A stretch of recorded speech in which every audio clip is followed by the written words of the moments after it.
Hi, welcome back. I'm Wes and I'm the creator of Legends of Novus, and just wanted to talk a little bit about another aspect of the game. First off, we had another 20 or so backers join the campaign today. This is day 2 of Legends of Novus, and excited to see that our funding has raised just a little bit more. Trust us, we're working behind the scenes to reach out to different game groups and D&D groups and Warcraft and anybody that might be interested in this exciting new fantasy world, just to get some more interest and raise up that backer level, bring this game to life. We did add the rulebook to the campaign page today. It's a 16-page rulebook, and we'll give some examples and teach you all about what to expect in the actual game. And in just a minute, going to teach you about the game board and the map. So let's head over to that. So first off, we're going to show you how this will be the quad fold board. It'll be 18-inch by 18-inch board, but it will not have the trim. So it's just going to be the full map. I decided against having this trim here, as anything I put on the edge became too small and not useful.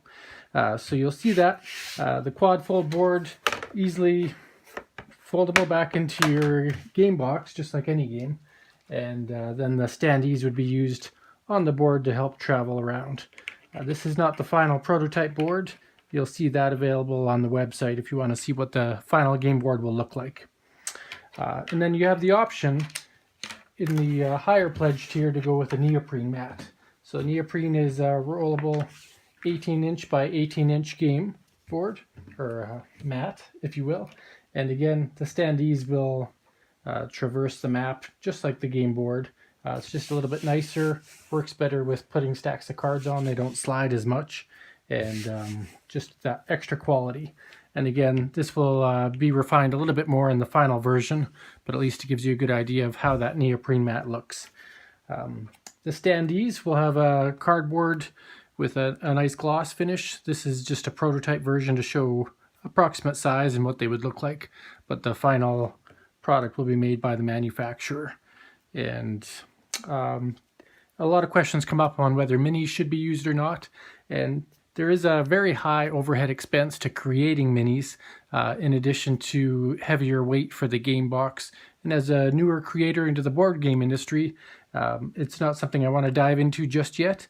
Plus, when you look at how the game plays out, there's no directional problems, there's no real interaction required for the pieces. They just represent where you are on the map. So as much as minis would be nice to see a character in full state, I guess you could say, it's not necessary for playing through the game. You just need to be able to transport yourself on the map.